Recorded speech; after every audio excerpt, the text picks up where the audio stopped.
Bagaimana perasaan Anda jika Anda diculik, didera, dan dibiarkan kelaparan selama bertahun-tahun oleh seseorang yang Anda kenali? Assalamualaikum. Hai semua, nama saya Benny. Terima kasih Anda sudah menonton video ini. Cerita malam ini saya akan berkongsi dengan Anda 3 wanita diculik dan dikurung selama lebih 10 tahun.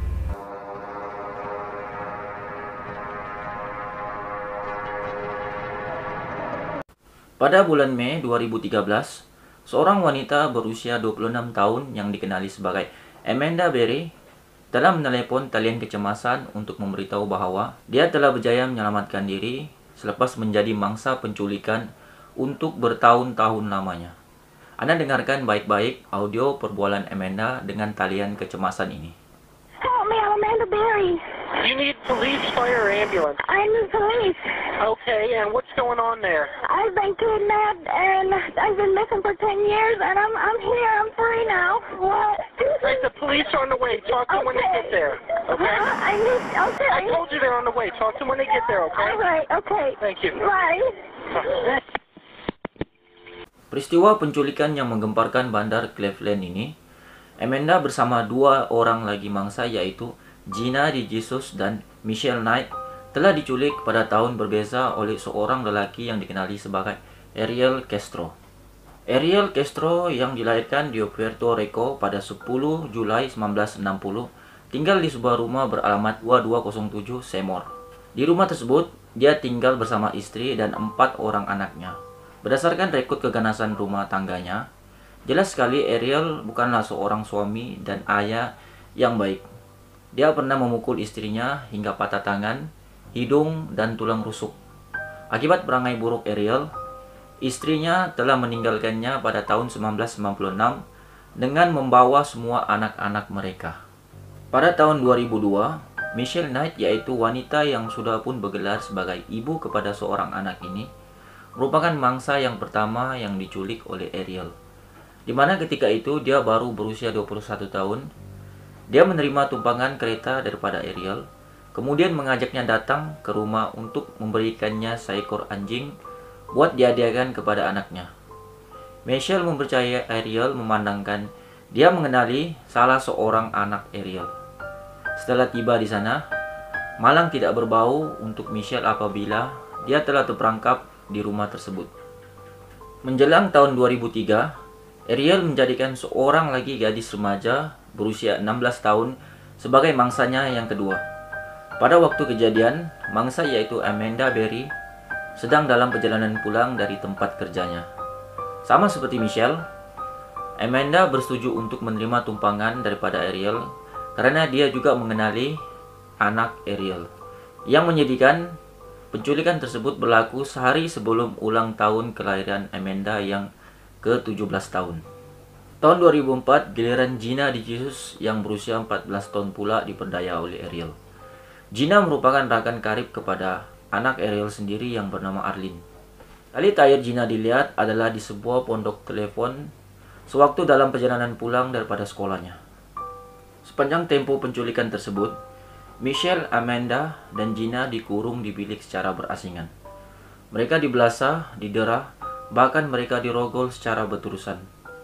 Mereka bertiga tidak mampu berbuat apa-apa di dalam bilik itu, serta mereka diikat dengan rantai besi hampir setiap hari. Ada kalanya Michelle, Amanda, dan Gina tidak dibenarkan untuk mandi dan dibiarkan kelaparan begitu saja.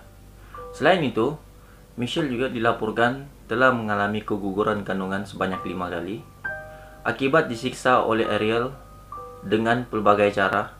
Salah satunya adalah dipukul dengan besi dumbbell. Pada tahun 2006, Amanda telah melahirkan seorang bayi dalam sebuah kolam plastik berisi dengan air dengan bantuan Michelle. Michelle sebelumnya ada dihukum bunuh oleh Ariel jika anak itu dilahirkan dalam keadaan tidak bernyawa. Mujur sajalah anak Amanda tersebut selamat dilahirkan pada masa itu. Di sebalik sisi gelap Ariel, dia dikatakan seorang yang sangat baik dan begitu disenangi oleh jiran di sekelilingnya. Pada waktu siang, Ariel akan memandu bas, manakala pada waktu malam pula, dia akan bermain gitar bass untuk klubnya. Paling tak dijangka, Ariel sangat rapat dengan keluarga Gina. Malah, Dia pernah bermain musik dalam satu upacara keagamaan bagi memperingati kehilangan Gina. Tanpa mereka sadari, sebenarnya dia adalah syaitan yang bertopengkan manusia. Suatu hari pada tahun 2013, Amanda telah mendapati pintu bilik tempat mereka dikurung tersebut tidak berkunci. Pada mulanya, Amanda tidak melihat peluang itu untuk melarikan diri, karena pernah sebelum itu membiarkan pintu bilik tersebut tidak berkunci untuk mengujinya. Akibat pernah termakan dengan umpan Ariel tersebut, Amanda dipukul dengan teruk pada masa itu. Namun, selepas diberitahu oleh anaknya bahwa Ariel benar-benar telah keluar rumah pada waktu itu, Amanda pun tidak melengahkan masa.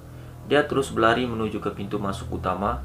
Lalu dia menjerit dengan sekuat hatinya meminta pertolongan sambil mengetuk pintu berulang-ulang kali, hingga perbuatannya itu bernasib baik telah didengari oleh jiran berdekatan.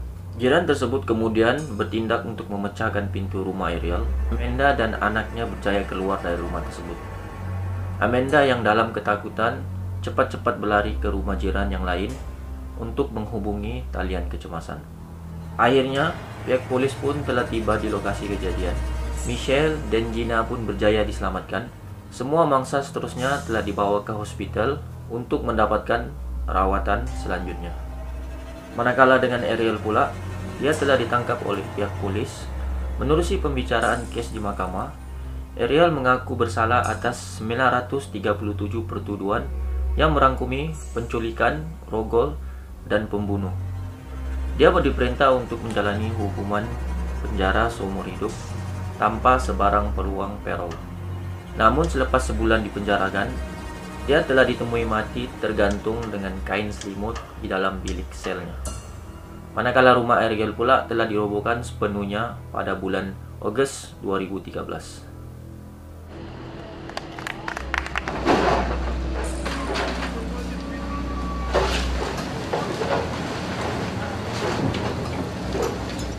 Selepas kejadian hitam di bandar Cleveland tersebut, orang ramai yang bersimpati dengan nasib Michelle, Amanda, dan Gina telah mengeluarkan sumbangan sebanyak 1 juta US dollar bagi membolehkan mereka membina sebuah kehidupan baru.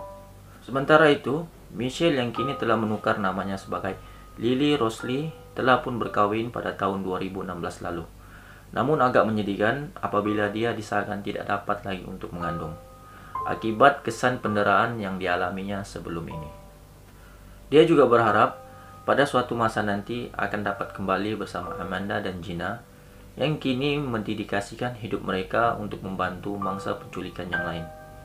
Kisah penculikan Ariel Castro ini telah dijadikan sebuah film yang berjudul Cleveland Abduction yang ditayangkan pada tahun 2015 lalu. Sebagai peringatan dalam kisah ini, kita haruslah berhati-hati di luar sana, walaupun di mana kita berada sekalipun, terutamanya bagi kaum wanita dan kanak-kanak. Like jika Anda suka video ini, share dan komen, dan yang paling penting subscribe, tekan tombol loncengnya, agar Anda tidak ketinggalan video yang terbaru daripada channel ini. Sehingga kita berjumpa lagi untuk episode yang seterusnya. Selamat malam dan Assalamualaikum.